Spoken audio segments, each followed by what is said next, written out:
I just want to talk a little bit about the ISF funding. I was listening to the discussion and was especially interested in the concept of enlightened self-interest. Interesting that they used beer because that's very, very bad science. If it had been pop or something else, maybe they would have left something in. Somebody probably was drunk to the gills, forgot what the contract was, and took that last bottle. Anyway, my own interest in listening to this discussion was in Peel Region, the whole idea of the importance of complete communities and community building, that certainly when I listen to Peel Region discussion, that seems to be the priority with Peel. And my own interest, at least provincially, is the McMurtry Curling report on the review of youth violence. And their message is clear that we are at a crossroads.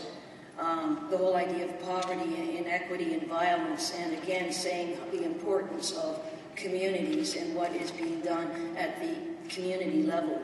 And I guess the Civic Center being in one area like this, and instead of pools for each community, is something that I'm kind of disappointed in. Not so much with you, but with the federal government, because the message that I get from the discussion here from you are that we're going to get the greatest chance. The feds are going to agree on something that is glamorous and sexy, that's going to be a wonderful ribbon-cutting photo opportunity, as opposed to what might be best for our residents and for Canadians. And I find that, despicable. And that the feds, I don't know if it's sort of a suggestion that the Conservatives are or that the Liberals are as well, that these projects may be just for getting votes at some future election or something, and that's a dismal message to Canadians. I'm not sure if that's what was being said here. But I hope that you perhaps send the message to the federal government as what's important for you and Mississaugas.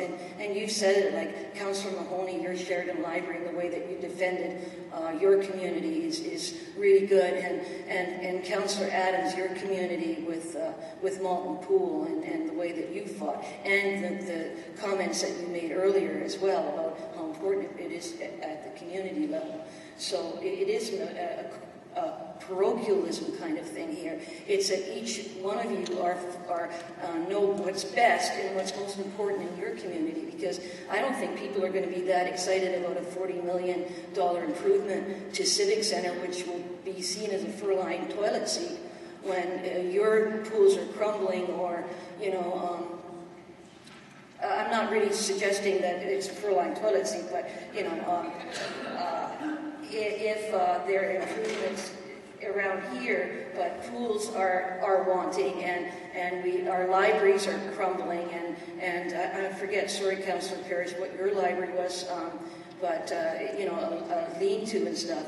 It's not going to address the problem. Although we will have a nice shrine here to represent local government, but at least in your communities, it's not going to be reflected there, and that's the thing that I'm really disappointed with, is that maybe you might start instructing the federal government as to what their priorities should be. I've told them often. Well, I suspect you have. They don't listen. What I want to say is... In fact, when Councillor Parrish was we talked to her as well, but in Ottawa, they don't listen. They don't get the message. I don't know how to do it. Maybe you have an answer as to how. If you don't, Madam Mayor, but I just want to say that I'm grateful to some of the councillors here who really did try to get their project in. I don't see that as a special project or parochialism at all. I see that as you defining and focusing on what you consider is best for your community, and that what your community would be most proud of. And I suspect they're not interested in ribbon cutting so much as being able to walk to something for their kiddies. And At the same time, I have to say that all these items, do come up at budget time of the city. And therefore, it's up to this council to decide whether they want to put those projects into the budget. That's their opportunity to decide whether they want to complete communities or not. So, and I don't envy you because does come up. I've been driving around looking at the walls here on Burnhamthorpe, and you're right. I mean, not the walls on Burnhamthorpe. Let's look at the walls on Namus Road. Let's look at the walls on Credit View Road. Let's look at the walls all over the city. In some cases, there's no walls. They're a mess. Thank you. And I can assure you that we can do all the beautification you want, but until we find a solution, and all I'm saying, until we find a solution to the noise walls, we're in trouble as a city. The beautification of the city goes down the drain. I drive along Credit View, I drive along Mavis Road, and I'm ashamed. I drive along Burnhamthorpe because I'm around the city a lot. The wooden walls are falling down that are not noise walls. They're falling down. They're being propped up. And go down Burnhamthorpe here and see. That's not that's a noise the ones wall. I was talking about.